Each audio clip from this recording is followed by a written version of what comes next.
Ready? Okay. We're ready. Okay. Call this meeting to order. And tonight we get an intro and an overview of the DLCD Housing Planning Grant. So staff? Yeah, real brief update. Or not update, but introduction. So on the screen, you have a presentation from 3J Consulting. Violet Brown is kind of leading up that effort. This is part of the state's required housing capacity analysis that we have to do now every 8 years.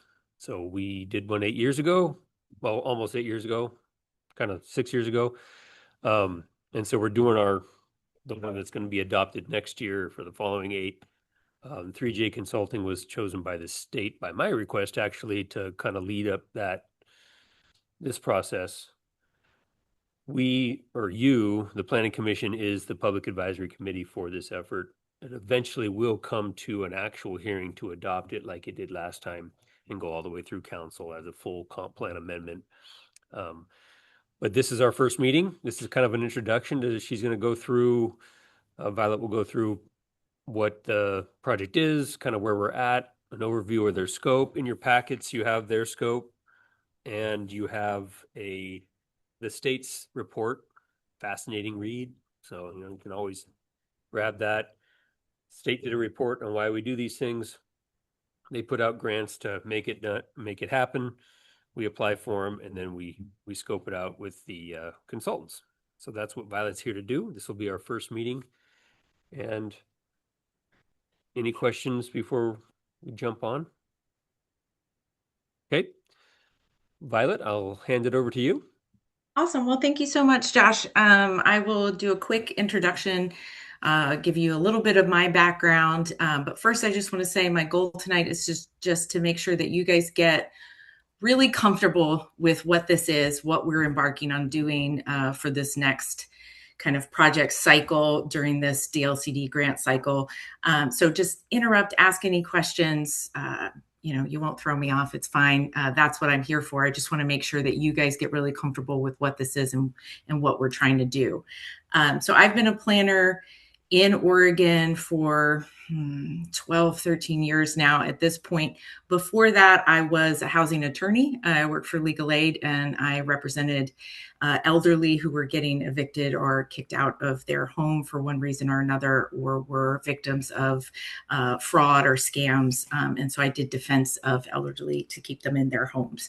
And after about a decade of doing that, I switched to policy and doing urban planning. And so now I do a lot of sort of long range looking out 20 years, what are we going to do to sort of make some positive changes in the housing market in Oregon. So as Josh mentioned, I was assigned from DLCD. And so we're on a bench of consultants who do this kind of work. I've done this work in the past under older rules, but there are new rules that just took effect in January. So all of the consultants are sort of in the same boat of no one's really done these reports this way before. So it's kind of a good time for me to come in and give you guys kind of an update of what it's going to look like now. So this is part of what's called ONA, the Oregon Housing Needs Analysis. It's a recent update that Oregon did to their Goal 10, which is their housing planning. So that's a statewide planning Goal 10 to have really positive impacts on housing across the state. So as Josh mentioned, there are some required reports that have to be updated every 8 years. So you're set on the schedule for the statewide schedule. They set Prineville for 2027 to do this housing capacity analysis. And I'll go into all the different elements that go into that. And that's our current project. The next grant cycle, you'll be required to do a housing production strategy. So the first part is trying to figure out how much housing do you need and what capacity do you have? What land capacity do you have? And then once you kind of reconcile that, the next step is, well, what strategies are we going to put in place to try to encourage the right kind of homes that we need, right? So again, the city's not building these homes. So those strategies are how do we encourage the production of the housing that we've identified as something we need in our community. This is also part of the housing capacity analysis, is part of how we determine if there's sufficient land.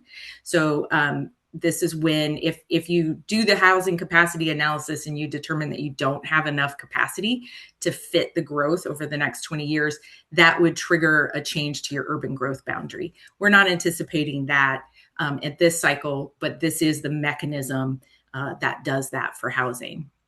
So again, as Josh mentioned, the HCA work, the housing capacity analysis work, is being funded by DLCD. At least my time is being funded by DLCD. And then again, you'll be doing the HPS under a similar grant over the next cycle. So this is something I stole. It's really sort of jumbled, but it's the way that DLCD put up. This is their kind of model of how this system works. I've circled here that it's really for cities. Once a city tips over that 10,000 in population is when a lot of these reports get mandated for planning. And so where we're living here in this first part of the project, this first project is that this contextualized housing need, and I'll go into that in a minute, the housing capacity analysis, which is really sort of the umbrella of this whole first part of the phase, and something called a development ready lands inventory. That's one of those animals that is completely new. It's not something that has been required in the past. And unfortunately, I have to say we're still waiting. I know they're trying their best, but we're still waiting for guidance documents from them over what that is exactly. And so they're putting out, I believe this fall, a Goal 10 guidebook, which should also have some templates and some other things that we can use to really make sure that what we're doing is what DLCD is going to require come time for adoption. But so for right now, we're living up here in this corner of the paradigm. As I said, if you do that capacity analysis and it shows that you don't have enough space for your growth, it would trigger a UGB amendment if necessary. Otherwise, you just proceed straight to a housing production strategy, which is like, here's our kind of menu of strategies that we're going to employ as a community to try to encourage the development of the type of housing that we really need. I'm not going to get into this housing acceleration, but as Josh mentioned, it's an 8-year cycle. There's a midpoint check-in at 4 years where they say, okay, you're 4 years into your production strategy. How are you doing on producing housing? And if you're way behind, there is a way for DLCD to step in and say, okay, how do we accelerate the production of housing in your area? Are there things that we can do? So there's a whole mechanism for if the implementation isn't really resulting in the kind of numbers that you want to see in your community. And again, the whole point of this is to make sure that the housing market doesn't become too tight, that prices don't get too expensive, that there isn't too much competition for housing there. And so you want to, again, trying to make sure that you're building enough, that the community is developing and building enough housing so that people can afford to stay in Prineville. Josh, were you going to say something? Yeah, I was just going to, before the meeting, we had a question from our chair. When we get to the housing, your 4-year check-in or whatnot, we're not meeting our numbers. Has DLCD, for those who might listen to this later, DLCD is Department of Land Conservation and Development, basically the staff for the state legislature for land use. Do they have an idea of how they would, we can't really enforce. So what's the... Right. We keep talking about it as a carrot and not a stick in a lot of the webinars. And I will say, Steve Faust, my supervisor, did remind me before I jumped on to give this, to let you guys know there are webinars that DLCD has put up. I know Josh has watched some of them. I've watched them all. Josh has been great about keeping up on this as best as possible because it's been a very quickly changing sort of landscape. We don't know that yet. Again, that office is still being, and it's my understanding in the last couple of webinars they've done, still being staffed, still being fully explored in terms of, again, this is like the first cycle of this happening under the new rules. So it's still sort of kind of, a few years out from that first 4-year check-in for the cities who did it, who got their HCAs and HPSs in under these new rules. So we'll see. But again, a lot of it has been about assistance. I think technical assistance, getting DLCD staff to come in and like audit code and look at it and say, okay, what is really getting in your, like, what is happening here? And so again, it's getting access to that additional, kind of housing, experts with the state to come in and say, are there other things that we can do that would jumpstart housing production? So again, it's about, the HAPO office, right? Yeah. Housing accountability and production. ability. Yeah, thank you. I'm staring at the word acceleration. I was like, that is not in there. It's a different A. Yeah, so accountability, but again, we're trying to not think of that as like, jurisdictional jail. We're thinking of it more as like, this is a carrot. They'll give assistance, hours, time, to review your code, to kind of really give ideas to say, okay, what is it? The HPS looked good. We adopted it. DLCD approved it. Why isn't it producing the housing we thought it would? Right? Is there being a change in the market? Is there something we're not seeing that we need to make adjustments to? So again, I think, for now, I think we're just being told to think of it as additional time and resources to problem solve. But again, I think a lot of people heard that accountability and, got kind of serious about it. Right.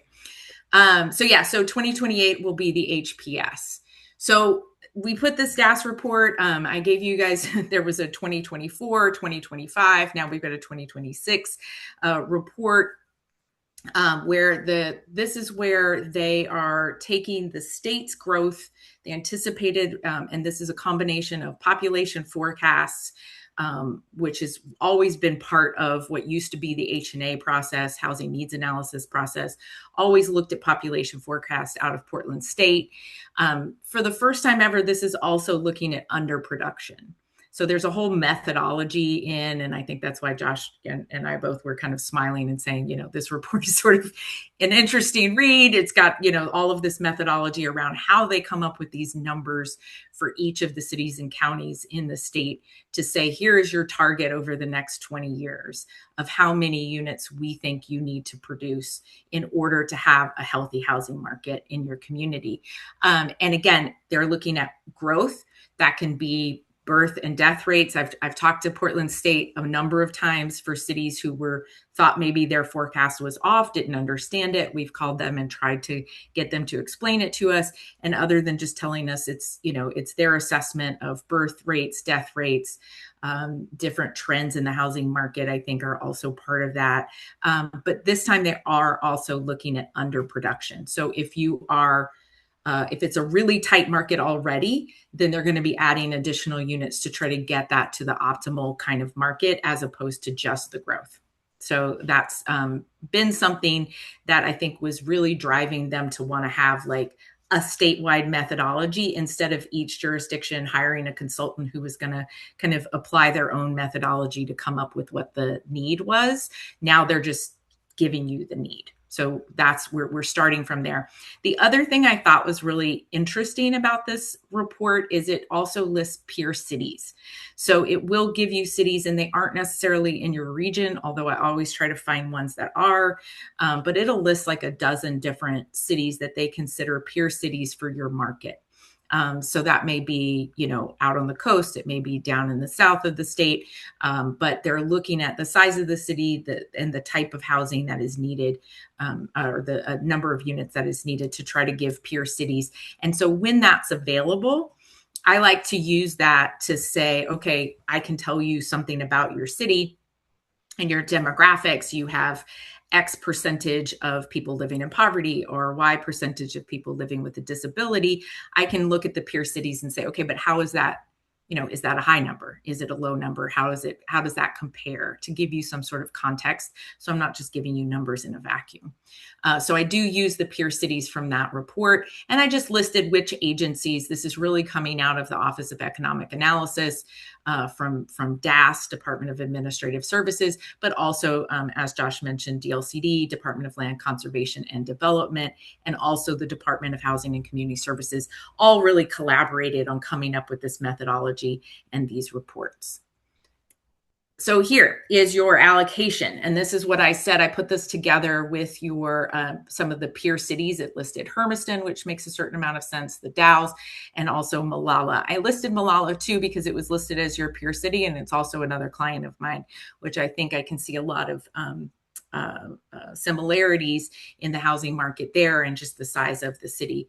So you'll see here, I've bolded your 20-year. This is how the allocation comes out of the report. It says over the next 20 years, starting in January of 2026, your allocation is to produce 3,000 new units before, again, over the next 20 years. So by 2046, they then divide that by an annual rate. I think anybody who pays attention to the housing market understands that it's not a steady, it's not going to be 188 new units every single year, right? Certain developments come in, they get approved, they build, get built. And then, so it's much more like this, but that is going to allow them when they come back at 4 years to say, okay, are we sort of on target or are we way below target?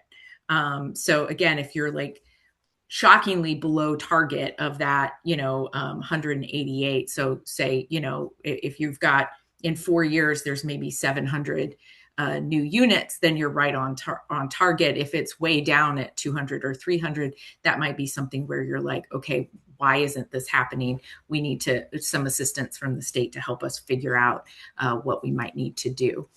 For the first time ever, this allocation is, again, being given to us. And it was something we used to have to calculate. And it's being given in percentage of AMI. So AMI, if you're not familiar, is area median income. It's done regionally. So it looks at Prineville as part of a region and gives what is your median income. And so somebody living at that kind of, you'll see over here at 81 to 120% of AMI, that's like your average family income, right? That is kind of like, just right at the average of the income for the region. And this is divided up by family size. So it can be really helpful. Again, 120% over AMI, that is, all of the people that I feel like, the housing market tends to build units that are kind of affordable to that. When we get below in that, particularly less than 30%, but also the 30 to 60% of area median income, that's where we're talking about partnerships with subsidized housing. That units affordable to people at that low of an income are really, you're talking about your nonprofit developers and things like that. So those are different strategies that would be in place in your housing production strategy to get those units versus stuff that's really going to be taken care of with your kind of for-profit general housing market. So it does allocate them across. And so I do think that is interesting because when I look at your peer cities, 3,000 units is higher. It's not significantly higher than Hermiston. It's only about 200 units over 20 years higher than Hermiston. But when you look at the Dalles and Malala, it is significantly higher in terms of 3,000 units. And then how much of it gets put into each of these sort of buckets in terms of income brackets is also sort of interesting. And you'll see that even more so than Hermiston, the Dalles, or Malala, a lot of them are up here just trying to get market rate housing for built in Prineville. So again, I think this is something that we'll need to look at. Again, it's taking into account forecasted population growth, but then also any sort of underproduction or people who are currently experiencing homelessness. And then, so this is really what our target is for how many we're trying to build or trying to encourage to be built over the next 20 years. Are there any questions about the allocation and where this is coming from or how we use these numbers before I get into how we turn those into strategies? Anybody? I've bored everyone to death. Okay. So, one, I guess, Violet. oh, go ahead. Yeah. Was that the high number surprised me a little bit? Yeah. Greater Yeah. than 120%. I mean, that's a lot. when we're sitting here watching the news and you're hearing all the issues and things, and you're thinking, oh, what we really need is that 80 to 120 or that 60 to 80, Right. which are still there in significant numbers. But Right. then to see that we need basically unaffordable housing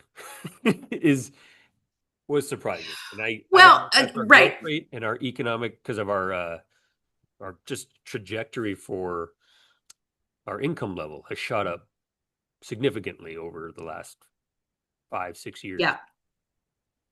But Yeah, and when I put together these reports, I didn't put it in the presentation because I was really just thinking of like what these documents are and how this analysis works. But when I come back next time, it'll really be with sort of some results specific to Prineville, and I will share with you what is AMI. In terms of what is the number. and I've seen those numbers from when we did the Merle project, and you guys looked at the Merle. Right. I mean, it's like, what is 120 is about 76,000, I think, for an individual. Right, for an individual, and then like a family of 4, it goes up to like say 115 or so, or so. And again, that's median, right? And so 120% of that, we're not talking, super luxury, right? It doesn't have to. It's not all super luxury. It's just it's kind of slightly above median. But yeah, I think that's a little bit surprising. It does sort of indicate that there's just kind of across the board feeling that there needs to be more units. And my anticipation from that is that that's maybe going towards a current underproduction, kind of across the board, as opposed to an expectation that there's going to be like a huge spike in population growth. But again, when I come back, we'll go into next. I'm going to explain to you all the different pieces I'll be coming back with in terms of analysis, and we'll really be digging into these.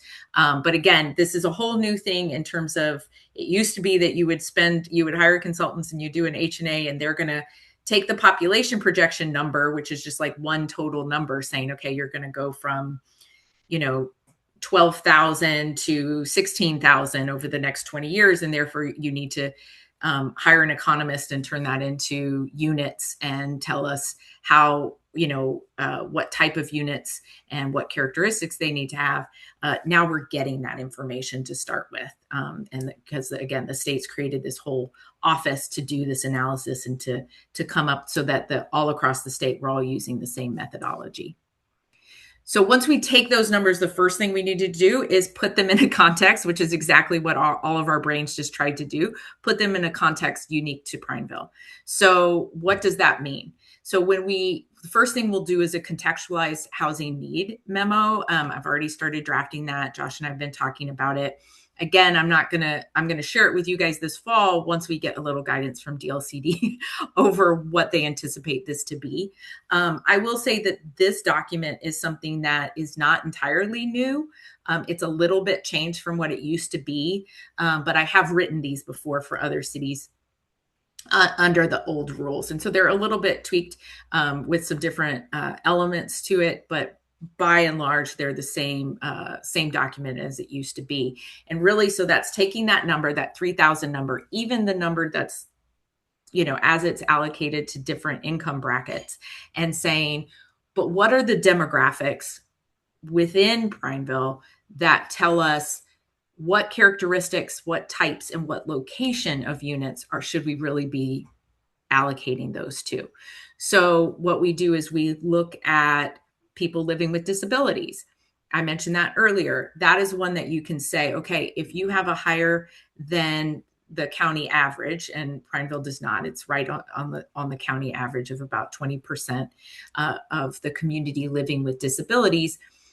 What does that mean in terms of the type of housing, right? Or the location of housing? So often we'll talk about people living with disabilities need to have, and this is when I rely very heavily on my background working with seniors, but people need to live near services. It can be important to live near doctors or near amenities that make it convenient for them. Sometimes people need to be kind of downsizing into a unit that's affordable or that's accessible or adaptable to have different wheelchair ramps and other things in the unit to make it accessible to them, given the disability that they're living with. And so we'll look at those demographics, and I use a lot of census numbers and community engagement surveys and different things like that to really try to say what's happening within Prineville that will tell us what those 3,000 units should look like. So again, we're looking at types of housing. Should they be larger units, smaller units? Where should they be located? Are there parts of the city that are more in need than others? And should they have different characteristics of those housing units?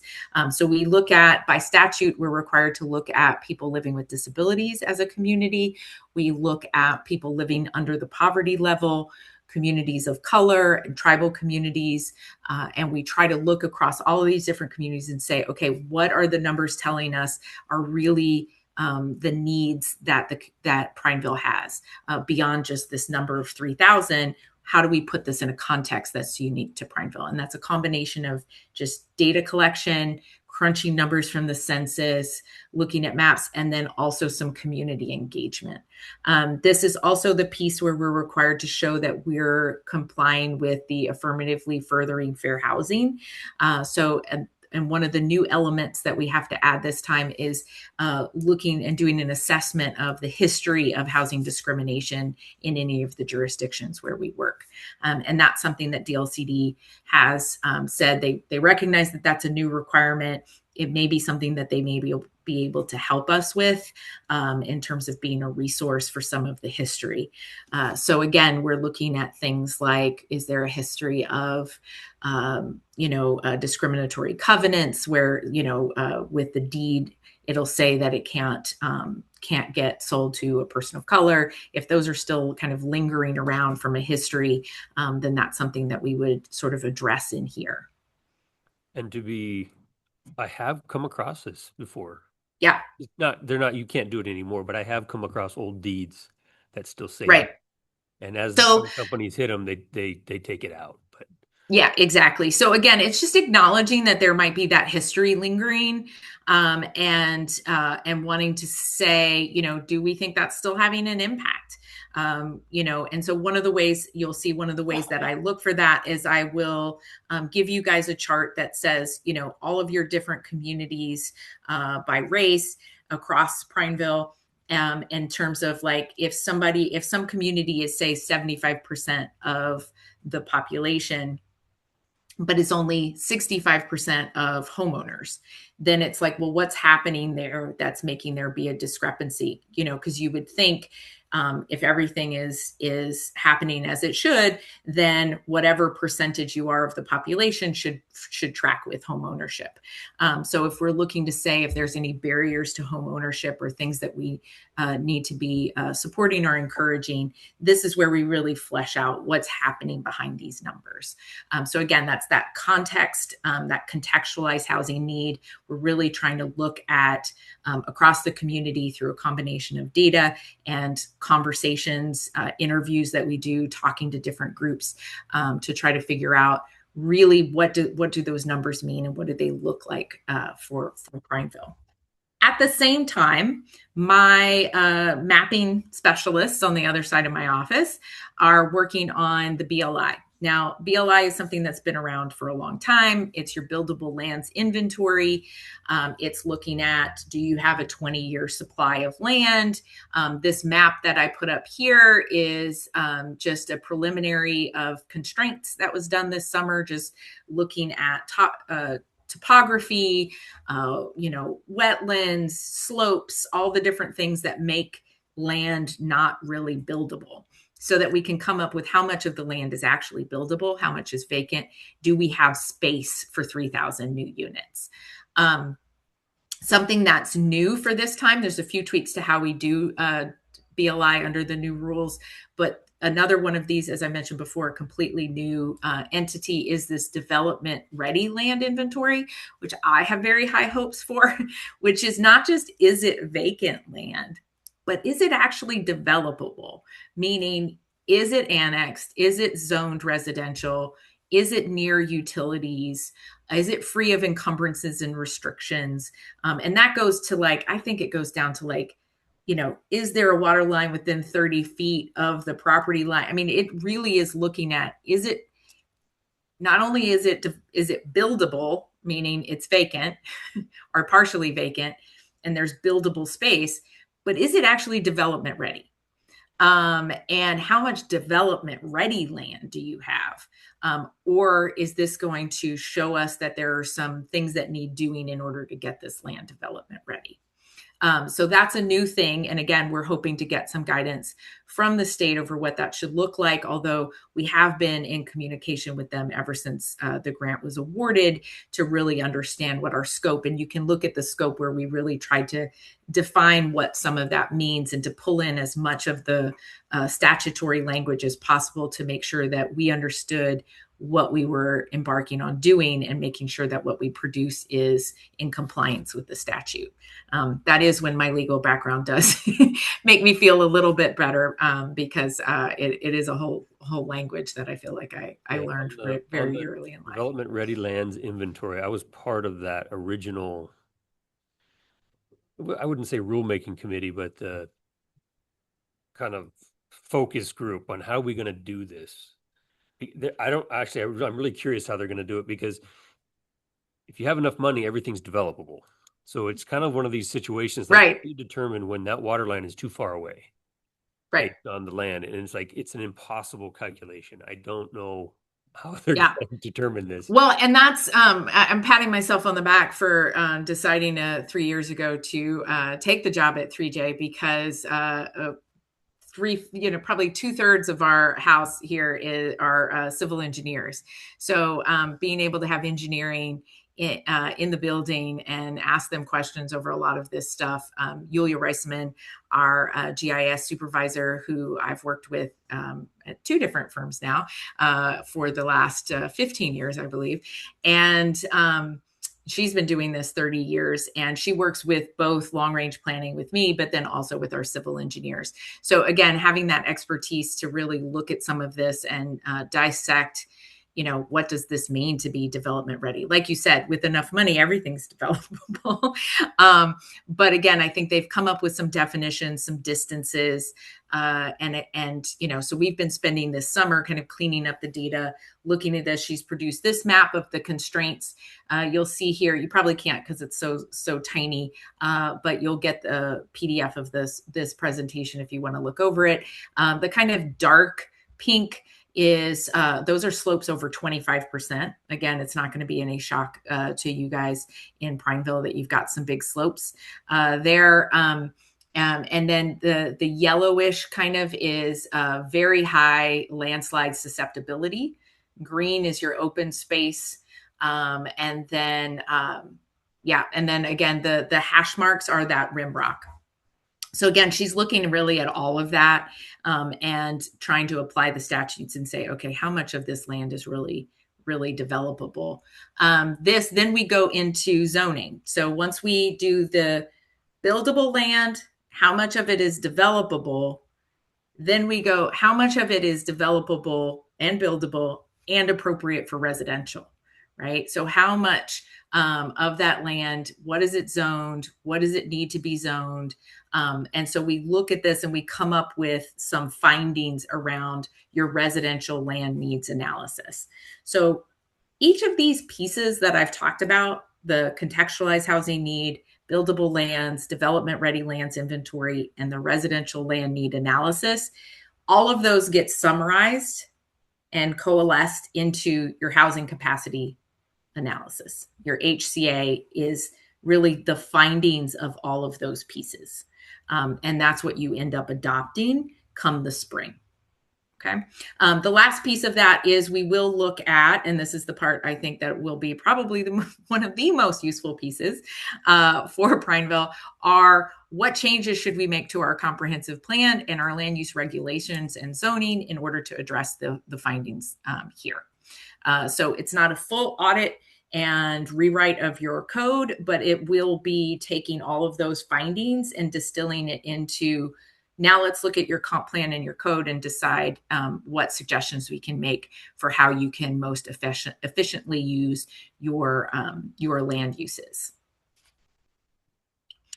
So in doing all of that, a lot of this feels super technical. It's a lot of mapping. It's a lot of data analysis. It's, we're given the allocation. Again, though, that contextualize, that talking to communities, trying to figure out what type of housing is really needed. Again, that type, characteristics, and location of housing in order to try to take that big 3,000 number and turn it into some real targets for you is really going to require community conversation and requires some engagement. So we look at partnerships. We've talked to 1,000 Friends. We're going to keep talking to them. We've talked to various, we're going to be doing some stakeholder interviews with developers and reaching out to community groups to really try to say, okay, what is unique in the community in Prineville that we can really put some additional thought and time into what kind of housing is getting produced. So we don't want to just leave it at that number. So we're going to continue to have those conversations so that when you come to the spring and you're trying to adopt a housing capacity analysis, it's not just the data. It's the data kind of ground truth by talking to community members and local developers and advocacy groups and, all of it to try to say, are there certain specific things that are needed that the numbers, maybe aren't quite getting us there. And again, talking to developers too, to say, what's your experience in terms of trying to develop in Prineville? What are the barriers? What are the things that are kind of getting in your way? What might help? I can tell you right now, they're all going to say waive SDCs. There's some standard things that everybody says that would be very helpful to building. But again, we take these things very seriously. We have these conversations, and it's kind of my job to kind of take all those different pieces and distill them into some ideas for you guys. So again, how is these engagement activities going to work? We'll keep talking to you guys, giving you updates because you're a representative body in Prineville. We're also going to do stakeholder interviews.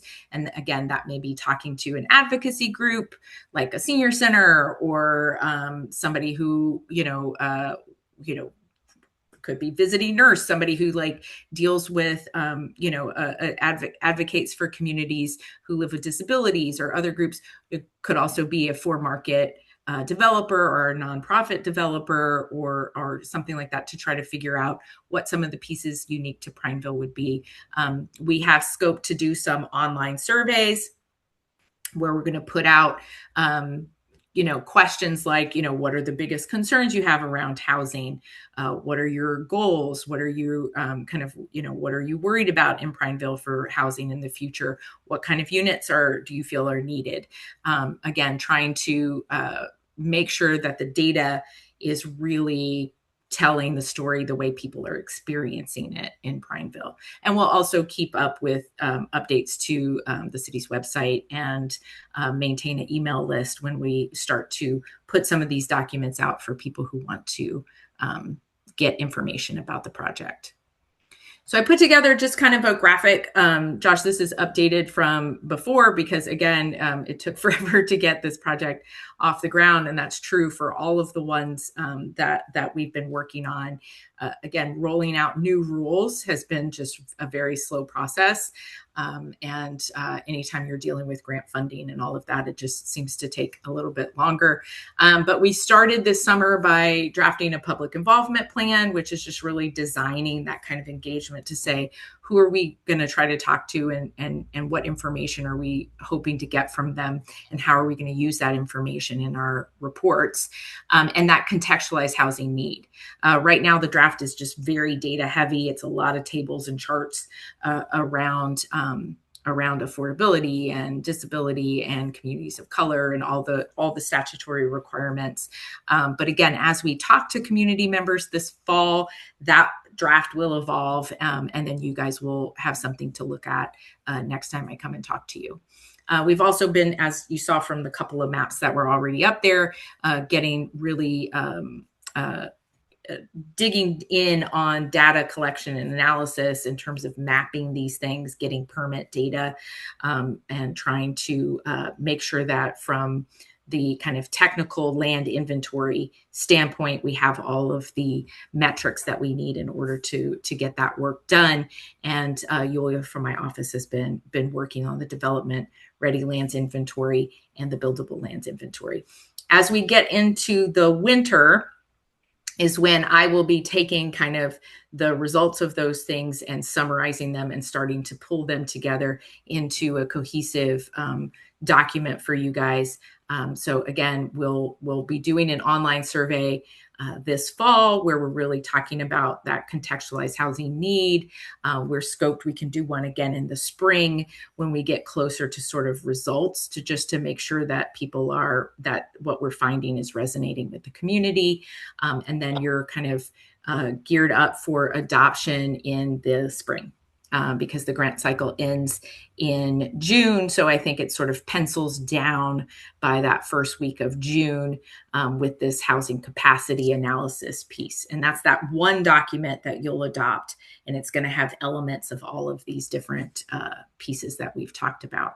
And so we have, again, scope kind of 4 meetings with you guys. We'll come back in the fall and I'll update you on the contextualized housing need and some of the buildable lands pieces. And then we'll come back in the new year and give you some updates on the rest of the analysis that we've been doing and what we heard in our engagement in the fall. And then that last one is really for a kind of a Q&A and a discussion around that final document before it goes to a hearing. So again, this fall is really going to be that contextualized housing need and preliminary information from buildable lands inventory and identifying stakeholders to do interviews with. I think we're scoped to do at least 4 stakeholder interviews. So again, coming up with those organizations, we're open to suggestion to find out who, you guys can, if you have an organization in mind that you think would be really helpful, give that name to Josh. I'm happy to talk to people. And again, just try to make sure that what we're finding in the census analysis, because there's always a lag in that, and it's sometimes it's estimates and, the census is not perfect.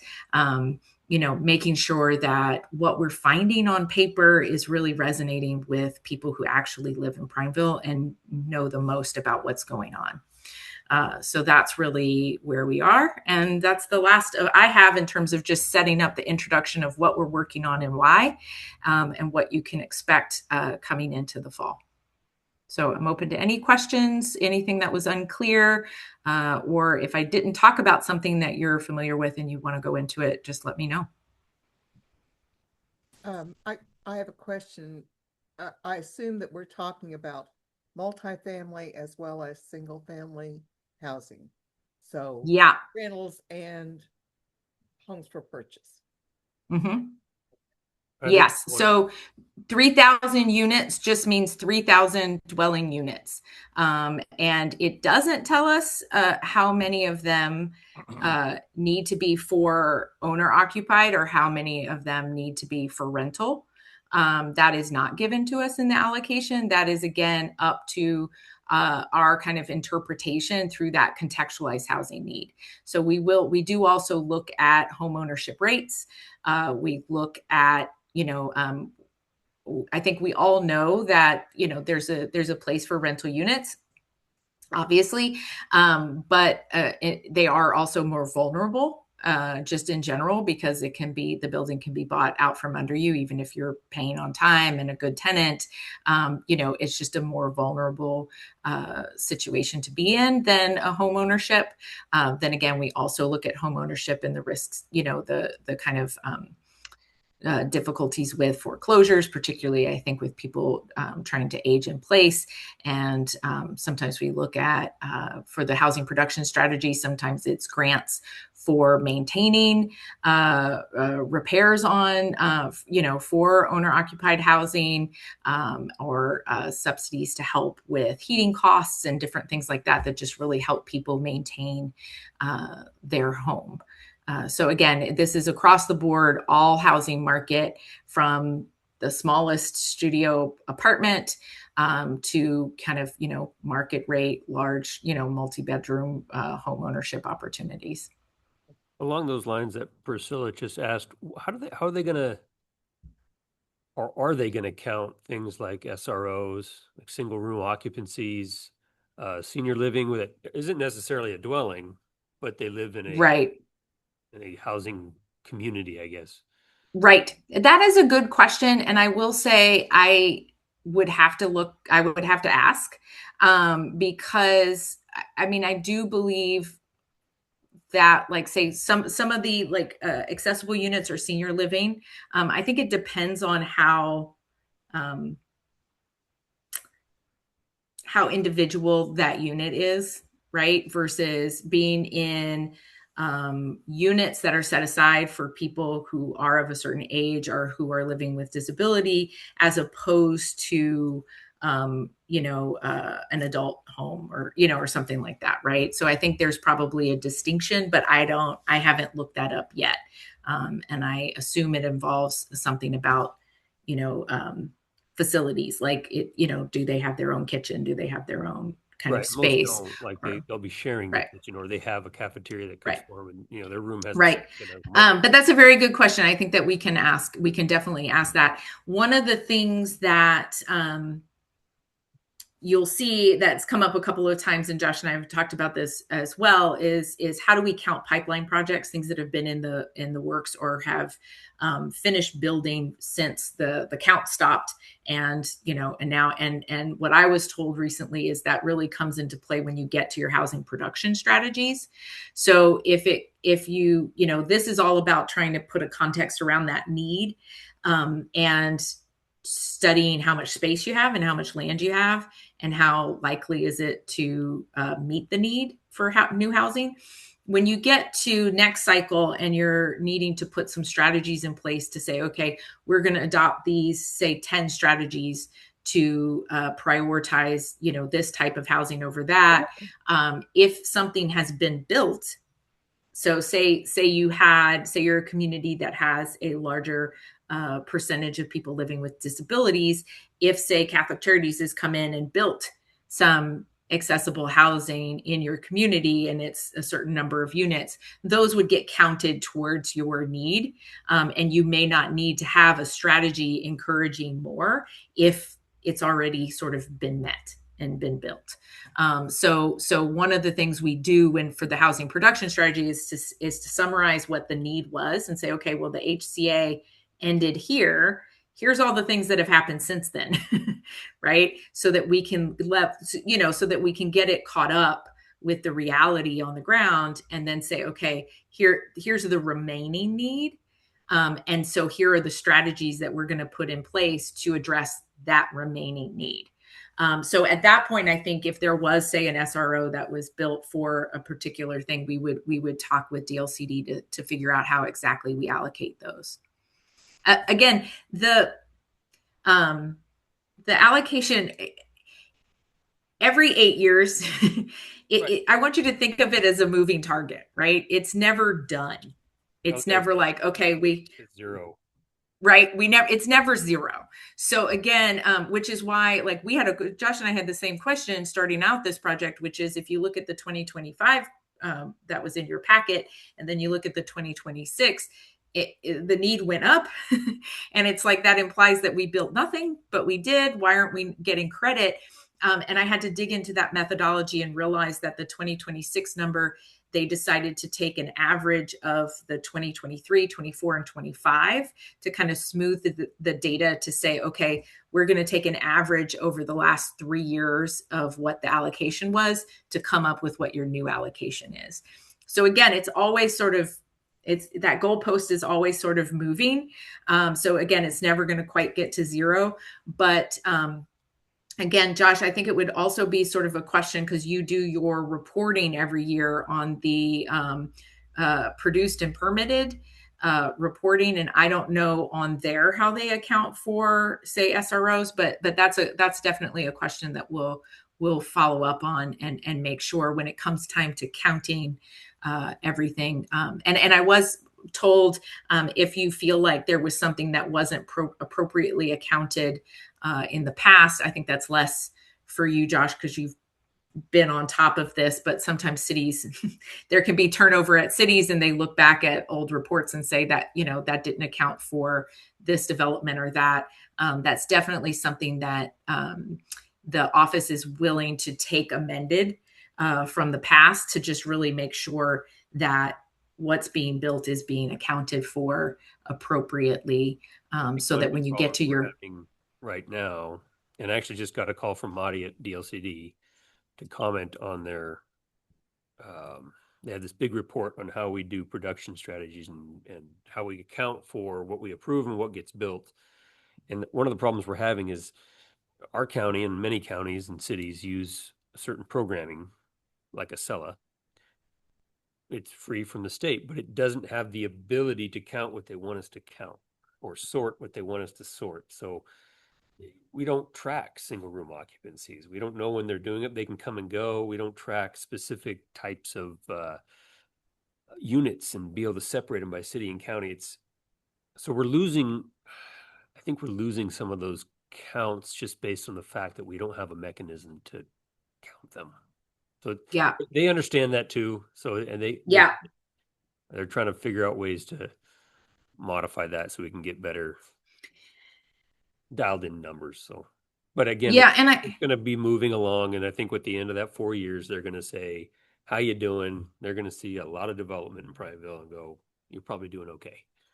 Yeah.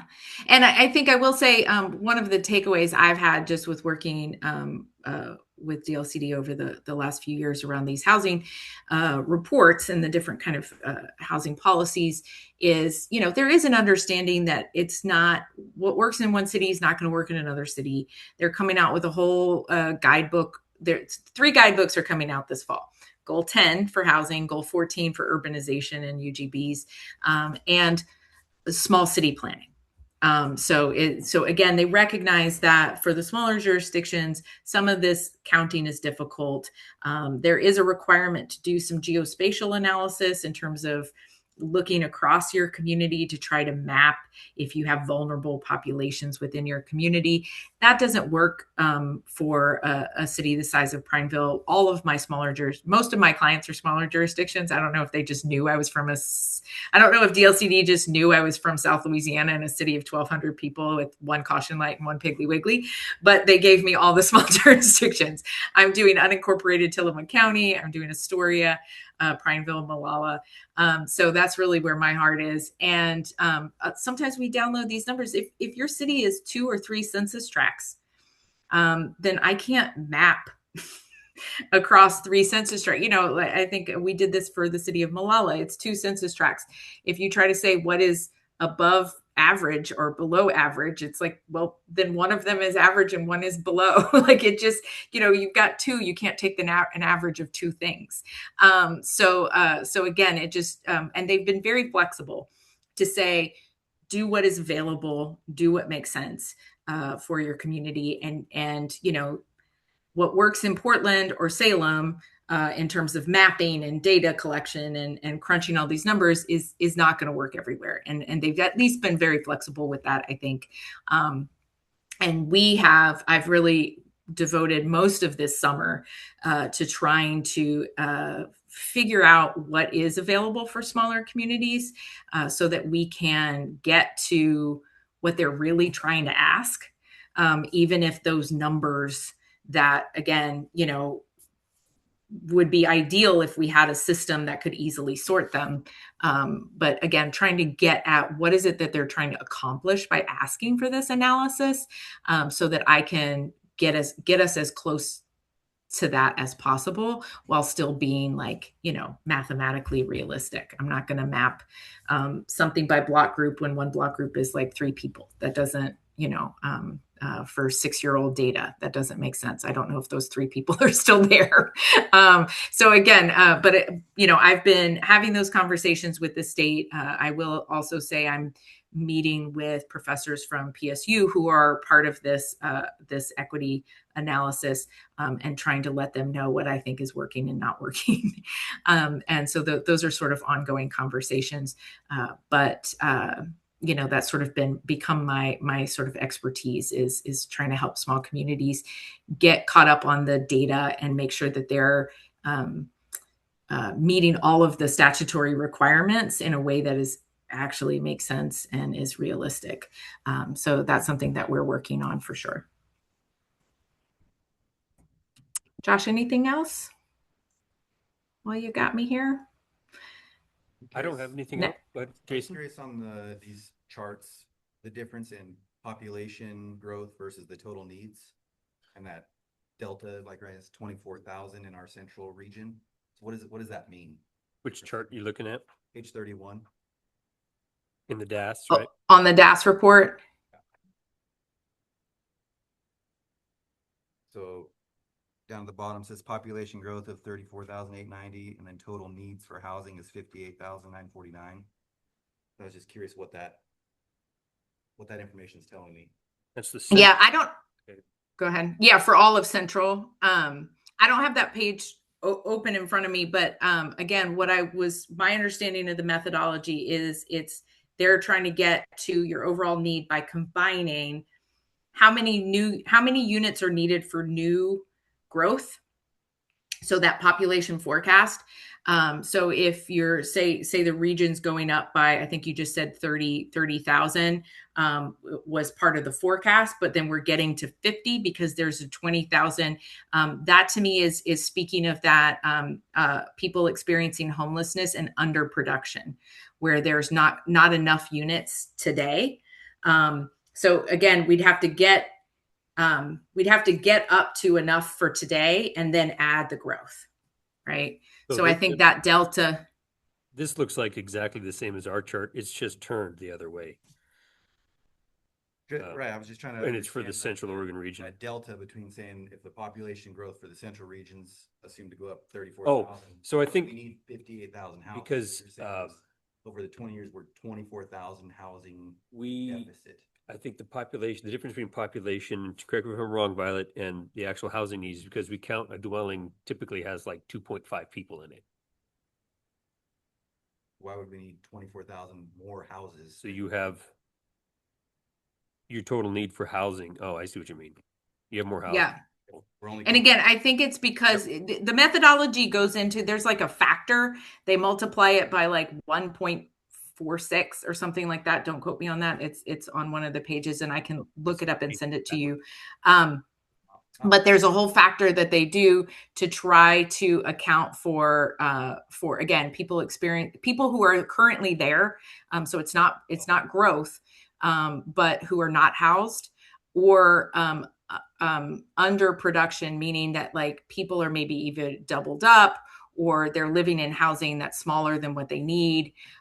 So again, it's trying to get you up to the appropriate baseline and then add the growth. So the total need is going to be underproduction plus growth. So there's going to be two numbers going into that. Are the people who don't have houses now, or they Right. feel won't have houses. So there's what they're showing is there's actually a large housing need, and that's what that gap is. So it's making a difference. I don't know how they come up with these numbers. This is what this report is about. I have to read through the whole thing, but that is for the whole Tri-County area. If you have people living in, I guess, technically houseless, there's nothing there. But that is a big delta, yeah. It's a big delta. It is a big delta. And I hadn't looked at, I had just looked at Prineville and the peer city. So I hadn't looked at the region. So I hadn't seen that was, but again, I think that's going to include all of Bend, all of, yeah. So, but again, I think just, the standard answer, and I don't know why the delta is so big for the central region. I have read through this report a number of times. Again, I think the first 20 pages are all methodology on how they came up with these estimates. But again, the short answer is that it's that underproduction, houselessness plus growth. So all three of those numbers get combined to be your total need across the region. And then they try to figure out from the region how much of that do they anticipate happening in being needed in Prineville. And so it gets, again, that state growth and underproduction gets allocated by region, and then that region gets allocated by city. And that's how they kind of drill down into how much of that growth is being allocated to Prineville. And again, it isn't a like, it can be hard to understand because it's for me, because it's like a super precise number, right? So it's like, but at the same time, as we talked about, it's sort of a moving target. So it's like every 8 years, you're always going to be getting more, right? The more you do, the more you need, the more, there's always going to be a goal somewhere 20 years from now that you need to produce. I guess the ultimate goal would be to close that gap. Right. That the goal is to be somewhat on target to where you want to be 20 years from now. So you want to be, every 4 years or so, you want to be kind of on a trajectory that says you're progressing in a way that, 20 years from now, you're going to be at where we think you need to be. Okay. But again, 3,000 is a larger number than any of your peer cities, and it is a big number for a city the size of Prineville. Yeah. So to kind of summarize and wrap up, basically the whole purpose of this is we're going to come out with a document like we had 8 years ago that's going to say, this is the type of housing. The contextualized housing analysis is new for us. It'll really detail out the types of housing we need, possibly even locations and stuff, which is hard to even do really, because they're going to build where they build it. We'll have this kind of contextualized housing need. We'll have kind of development ready lands. It'll kind of give us a snapshot of how we think we can proceed and if we need to change anything. That's really the whole point. And it also informs developers on what they feel is the community, or not what they feel, is what they see the community needs, and it kind of informs them on their decisions on what they build and how they build it. So that's the and part. Josh, you gave me a really good contact with Rooted Homes, and I had a good conversation with them. They're eager to see what the findings of this are, because again, they want to build some accessible housing in Prineville, and they're would love any guidance over what's unique about Prineville in terms of what needs need to be met in the community. So I think that, we'll be proceeding with this.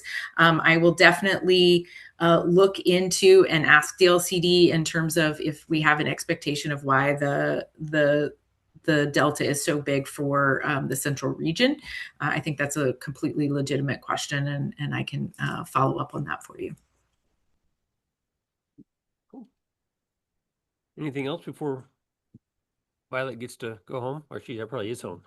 I am home. Yeah. My dog, my Labrador is sleeping on my feet, so don't feel bad for me. Anything else? I think we're good. We're good? We're overwhelmed at this point. At least I am. Yeah, well, it's a lot for me, and I've been sitting with it for years. So I appreciate you guys paying attention to it, asking really good questions. I know it's a lot of information. I think once you start to see some of these things and can dig into them, it'll make a lot more sense too. Hey, Violet, we have a citizen in the room that had some questions. Yeah. If you Yeah, of course.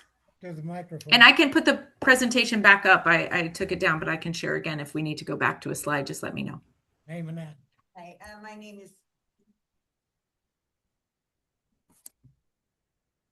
Lorian Maxim, and I live up at Iron Horse on Hudspeth Road.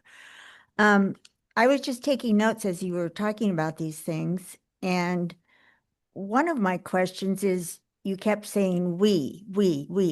Who is we? is we the state of Oregon? Who is that that's making these decisions about, what they think we should be doing here? Yeah. So when I say we, I usually mean like our planning team. So I usually am referring to Josh and myself.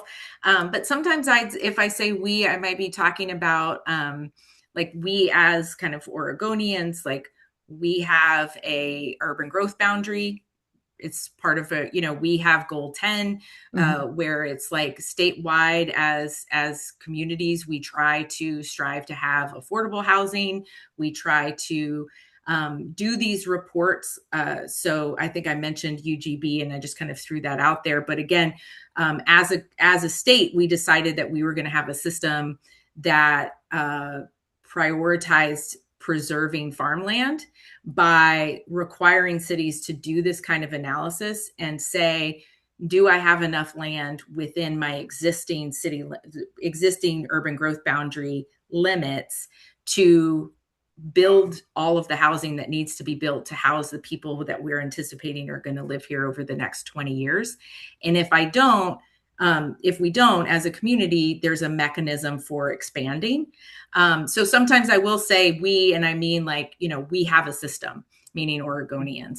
But I think for tonight, a lot of what I was talking about. The state of Oregon. So the state of Oregon, again, we have we have statewide planning goals around kind of forcing jurisdictions to plan. And I will say it's one of the reasons that I moved here. No, shade to my home state of Louisiana.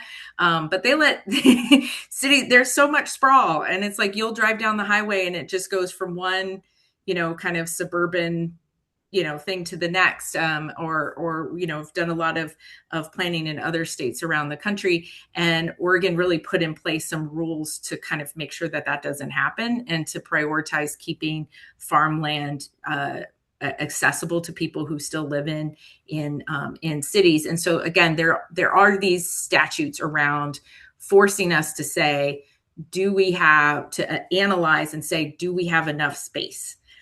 Are we using the space we have efficiently, or is there more we can do with the space we have? And if we don't have enough space, then there's a whole mechanism for where do we grow? So again, starting with this housing need is to say, trying to anticipate growth and make sure that we're planning for it, and it doesn't just happen sort of willy-nilly without a cohesive plan in place. So again, is the state at all involved with determining how many people are going to be moving here to Prineville? I mean, I guess I really wonder where maybe it's Josh and the committee here, but who determines how many people are going to be moving here, which determines how many houses we need? Right. Who makes that determination? Yeah.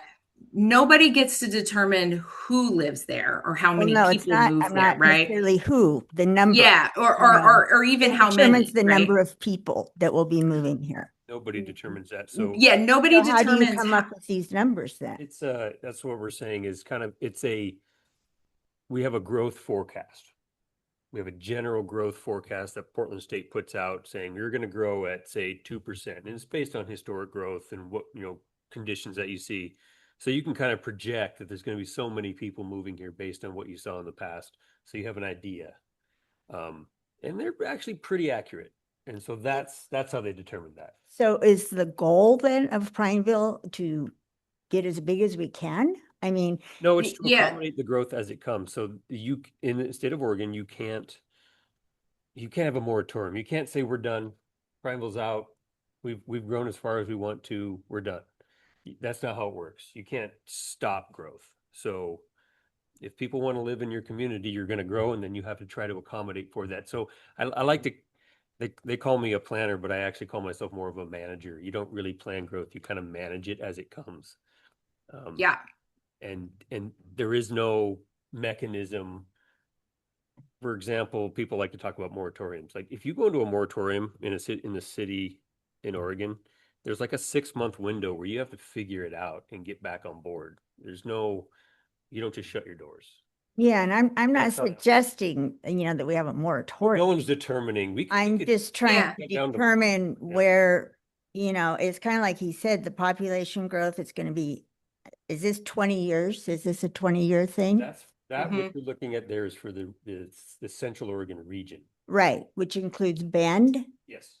See, that's an issue that I think we should not, that we That's should just- fix. Bend is completely different than Prineville. We should not That's be completely put And in the a, next page Yeah. shows Prineville.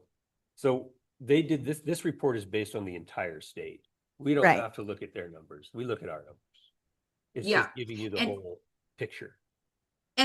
Josh, I thought you made a really good point, which I haven't heard anybody make before, which is about that word about managing. So don't think of this allocation is not a goal. It's not a target. It's not something we're being told you need to grow by. It's not something that we're aspiring to. It is about predicting growth and saying, how do we prepare? Because if this is what is down the road, we want to prepare in terms of anticipating what would that mean for traffic. We don't know that growth will happen. Nobody's forcing that growth will happen. Nobody's deciding that this is a goal. We're saying if population keeps growing the way it is, if trends keep happening, 20 years from now, this is where we'll be. And what does that look like? What do we want it to look like? Where do we want housing to grow? And what areas in our community do we want to preserve? What areas do we think make sense for growth? Does that mean new roads? What would it do to traffic? We're being forced to consider those things and plan for them or prepare for them in case they happen, so that it doesn't just happen with none of those consequences being thought about ahead of time. So I think Josh's point about managing growth that is being predicted for us is all about preparedness. It isn't necessarily about setting that as a goal or making that something that we want to happen. Nobody's going to build housing for people who aren't there, right? Development happens as demand happens. We're just being told that according to all of the estimates, that demand is probably going to happen. And how do we get ahead of it and plan for it so it looks as much like Prineville and it isn't as it can be, and you maintain the things you really want to preserve and maintain while still allowing for whatever to happen. Because again, if you don't get ahead of it, then it just happens, and the kind of traffic impacts and the different impacts happen without you getting ahead of it. So again, I think managing an expectation is really what we're trying to do without just letting that happen, without having a plan in place. yeah, I do. Okay. So it seems like I read not that long ago that recently we built close to 700 apartments in No, Prineville. we have approved. They're not built. Well, there's a number of them by the hospital. There's only one of those buildings is actually open. Uh-huh, I think it was a 32 unit okay. that has opened. So are these things that are going to be happening Yes, though? they are being built. They're just not in production. So that was going back to what we're talking about, how we count units and how we count production Mhm. versus what we approve. Because sometimes we approve something, it never happens.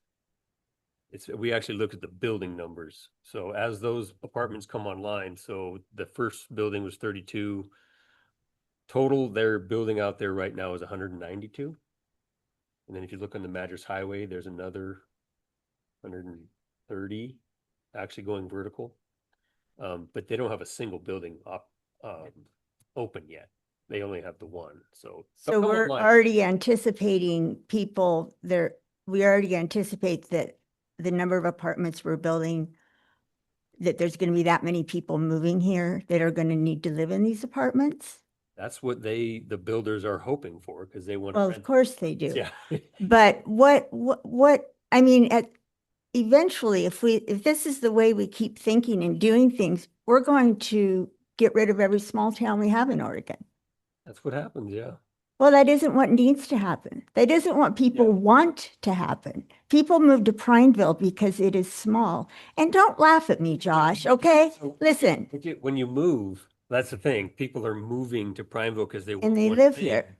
And by doing that, you are literally growing that community. And that's what's hard. And we hear it all the time. It's like, you'll move in and then kind of people want to stop, like nobody else. And it just doesn't work that way. And there's no way to stop that.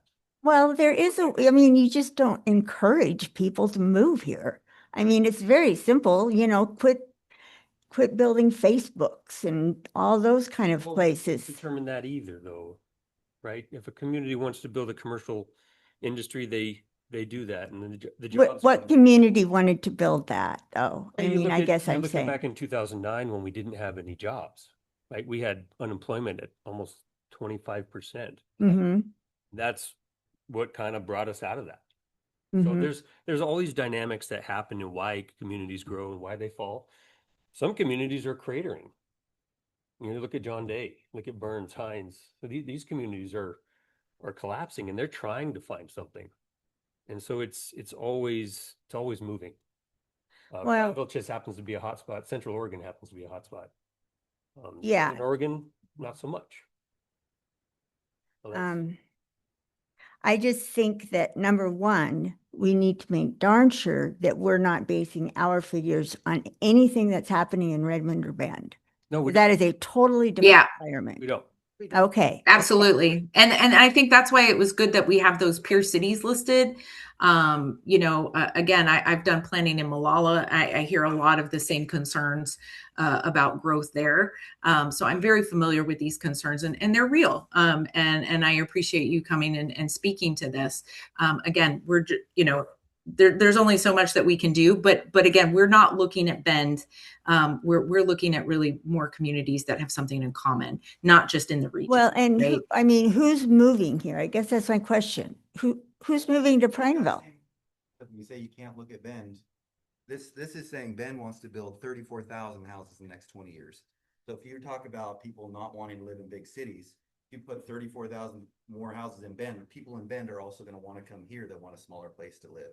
So Or Bend Redmond. growing does grow Prineville. Redmond growing does grow Prineville because people want to leave that bigger city. To move to a small town.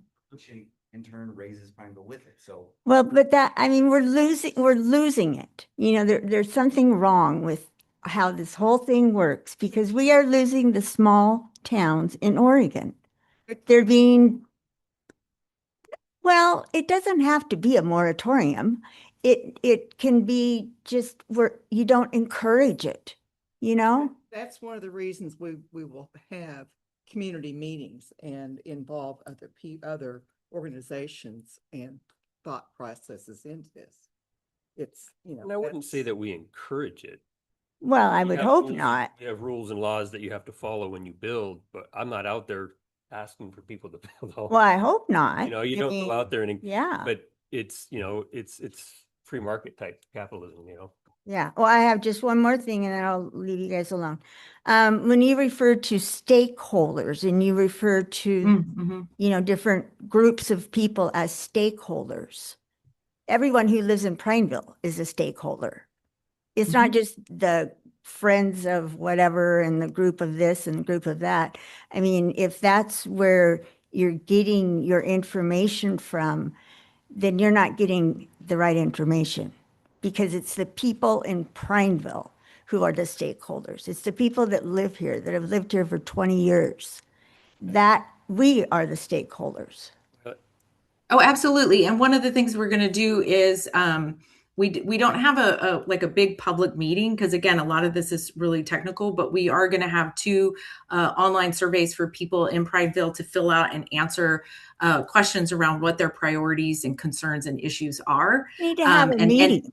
And that's open to you're at a meeting. You're No. at a meeting. Well, and it needs to be advertised. Yeah. But the fact that you say you're going to do a couple surveys, Yeah, it doesn't get you anywhere. We get more input on our online surveys than we do in our public meetings. We also get better information because people can sit and think about and type what they want to say versus doing it in this fashion. We've done this numerous times. And so the online survey, like we did our TSP, a lot of our comp plan updates, when we do the online surveys, we just get. So what percentage of people do you get replies from? from Well, your online? And when we do meetings, we get very little. When we get, go online, Hmm. you know, you might get 80 people responding Hmm. versus 3 in a room, Hmm. right? So we do have, that's why we're doing the online surveys. It's always open. We do public meetings like this. And when we go through the public hearings process, there'll be another public meeting.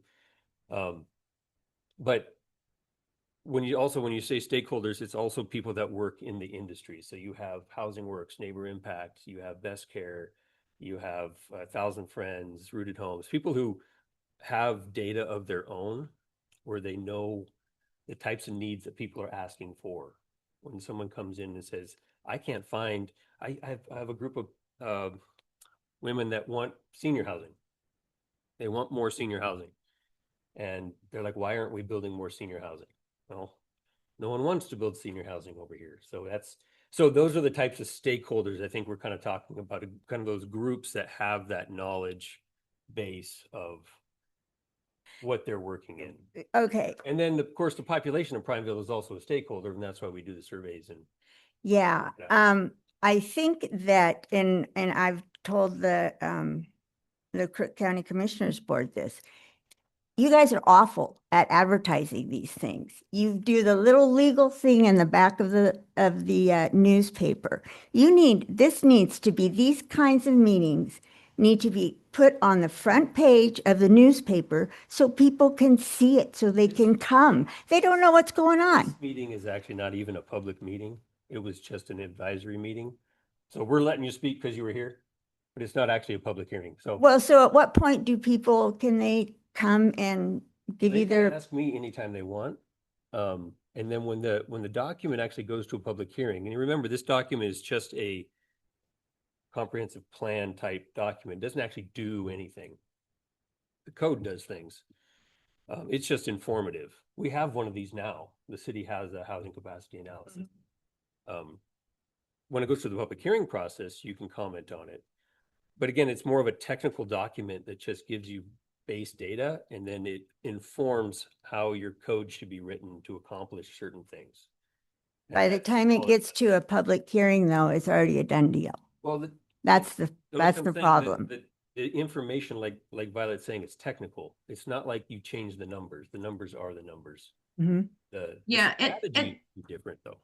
Yeah, and Josh, I will say that you may be happier to hear that it sounds to me like a lot of what you're concerned about is about what's being encouraged through strategies, which is the housing production Well, and strategies, right? transparency.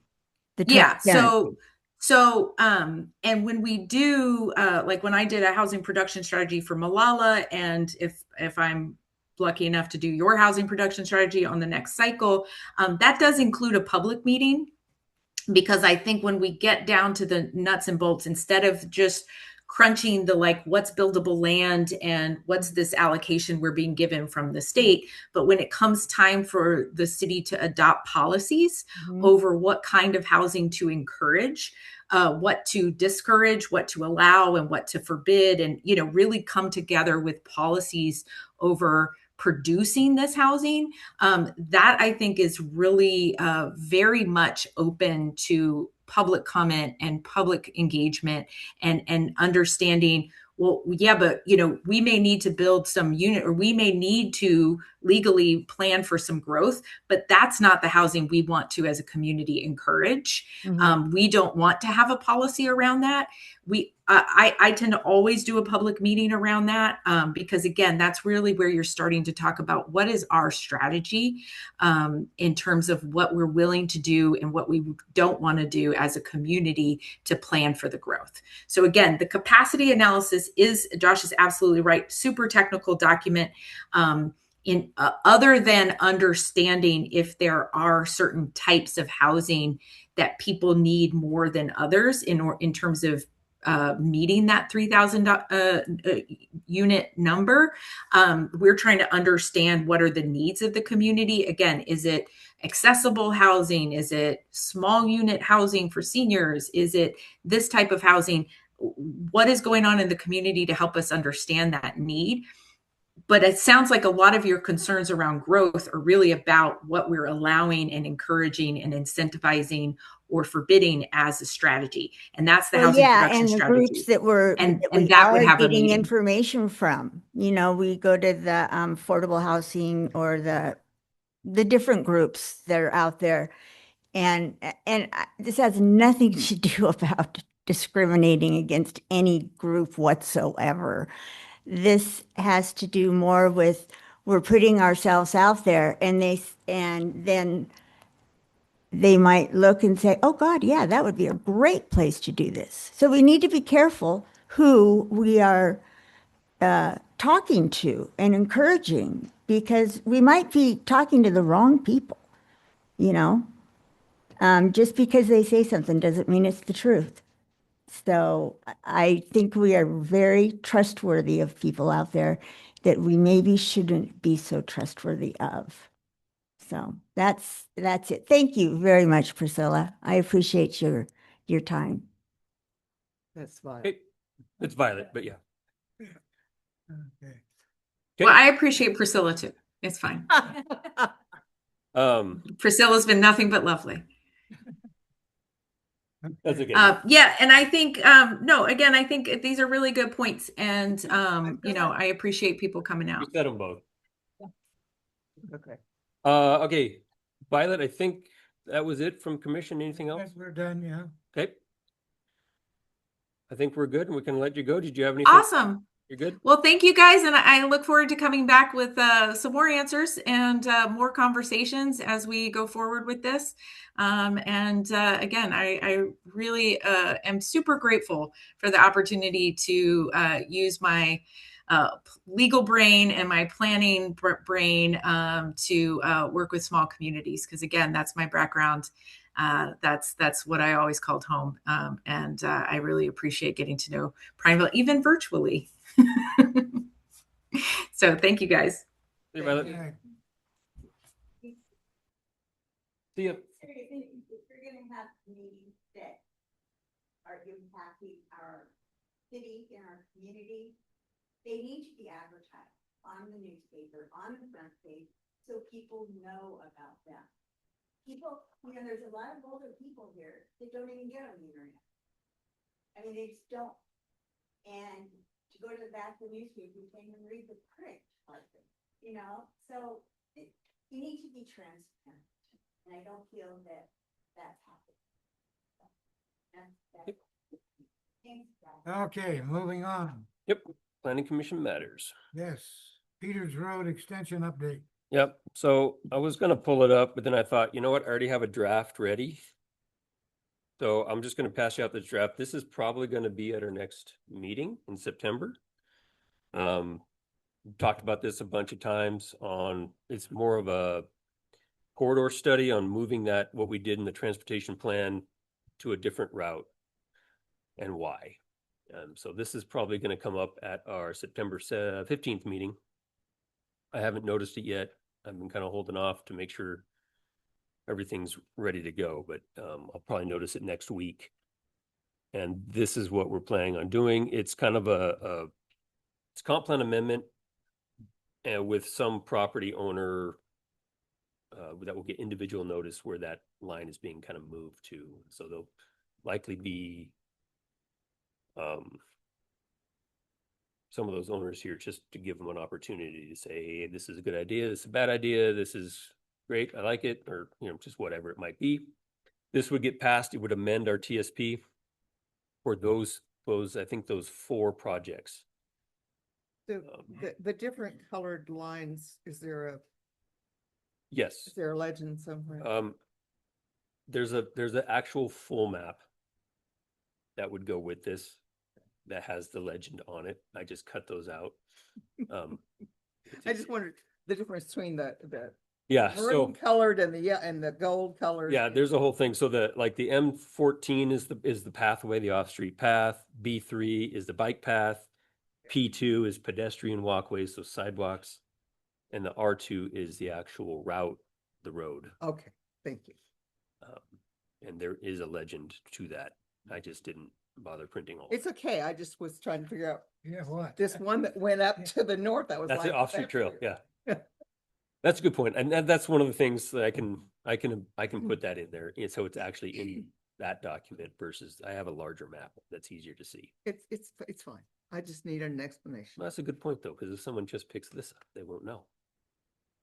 I like it. So figure 2, is that what? That's what we would amend it to.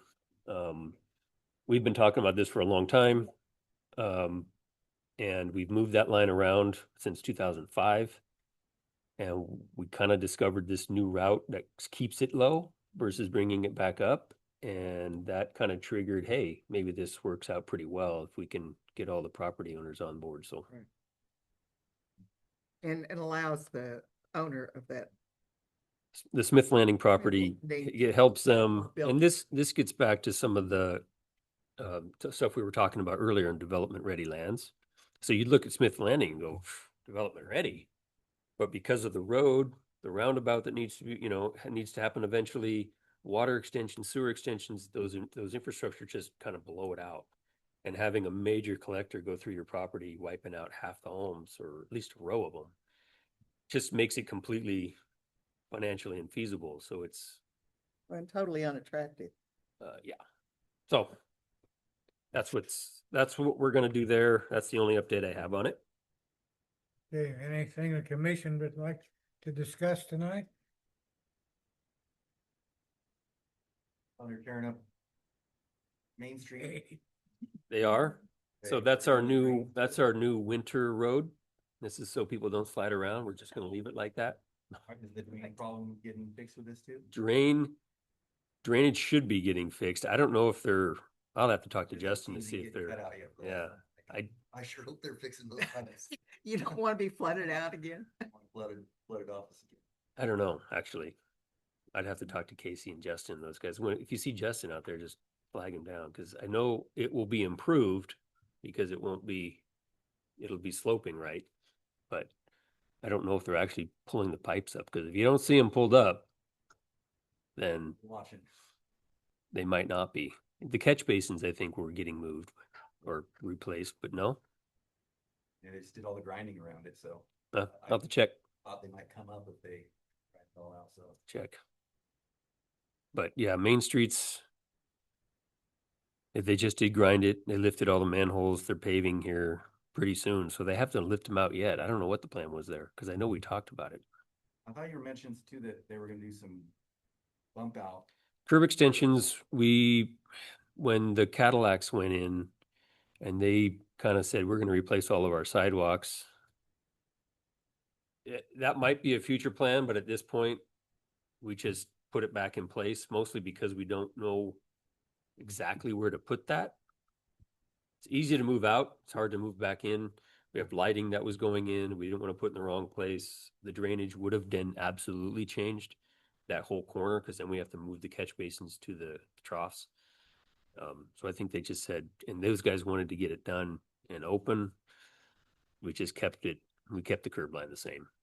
But eventually I think that might happen. We ended up painting the curbs yellow. So yeah. Where that curb- I thought they would be cool too, but there's a lot of, some people just I- don't like 'em. I don't Watch that corner. and I see know. so many times where people I- inching out past the car in front. and- This is one of my pet Sketchy peeves, I tires. guess. I'm really for them. We got a lot of people that I think it's a misunderstanding of how they operate. And they don't actually change the turning radius. They just protect the parking stalls and the ramp. They basically extend the yellow curb without painting a yellow curb, but the turning radius remains the same. And I think we built a lot of really bad curb extensions, and that's what people remember. We need to eventually get back to good engineering design. Anything else? Not, then director's report? I don't have a whole lot. I was gonna mention the Main Street paving. That should happen pretty soon. We had to shuffle some of our paving because of the fires and fair, but we got that mostly done. Mariposa, Main Street, Knowledge. There was another one. Yeah, they're working on something up on Fairview?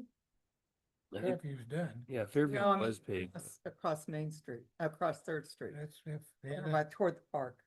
that's the other end of Fairview they're working on. Yeah, Yeah. So I know that you're part of Fairview State. Yeah. So those paving projects are all getting done. ASR 2 well is almost up and operating, should be operational by November. That'll give us a twice, basically a redundant system up there. So a lot of our public projects are kind of going to get wrapped up this fall. And don't have a really big one coming next. We're doing a full analysis of all of our unconnected areas, water and sewer wise. We've talked about that before, and so we'll have kind of plans on the shelf.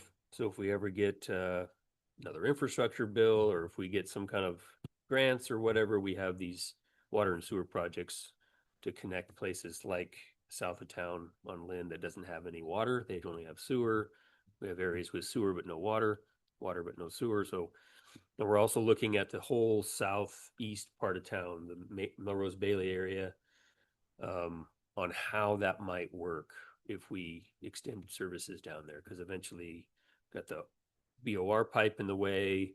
We're going to need pump stations. We're going to need water tanks, new wells, all bunch of different things to serve that area if we ever moved out there. And eventually they're going to start, well, some homes have already started losing septic, having wells go bad.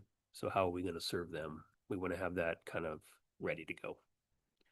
Those are kind of the main public projects. And then on the private side, like we were talking about today, the apartment complexes are coming along. We do have a couple of subdivisions we've approved that haven't started yet. Lennar's continuing to build. We'll probably see Smith Landing come back here eventually with their subdivision. So the housing market is still there. It's just being, I think, kind of pushed down by interest rates and just the cost of everything. It's tough to even hit that 120 AMI. Apparently, it's difficult to build to that level. So, but we'll see it come back. And I've even talked to people, like I was talking to Marty before, that southern end of town was looking at coming back in master planning. We have people still interested in urban growth boundary expansions for industrial. So that all might come around. And I do think you might hear, I think the Parks Board, the Parks Department actually ended up buying the old newspaper building. Oh, really? I think that's going to go through. What for? For what? Their office. So they're going to move their office from down there up here, renovate that. They'll be close to their maintenance shed. They'll be close to the trails, close to their parks. They'll have those big buildings. They might come down, but they'll be able to put something back, clean up that lot. I mean, it was just sitting there doing nothing for the last 2 years. Well, they were talking about using the old police department at one time, weren't they? Yeah, I mean, that building needs to probably just come down. Yeah. We need to stop trying to use it for anything. It's not in great shape. It just needs to be gone. But that was an opportunity. They did look at it, and when you get into it, you're just like, just throwing lipstick on a pig, and it's not going to work. So, but that's exciting. I'd like to get that building cleaned up. The whole block would now be owned by Parks, and they can get it cleaned up, make our downtown look a little better. Yeah. So that's good news. And that's about all I have. Okay. Anything else? Let's go home. If we're not, ready to adjourn? Yes. September 15th, next meeting. September 15th. Okay. We're adjourned.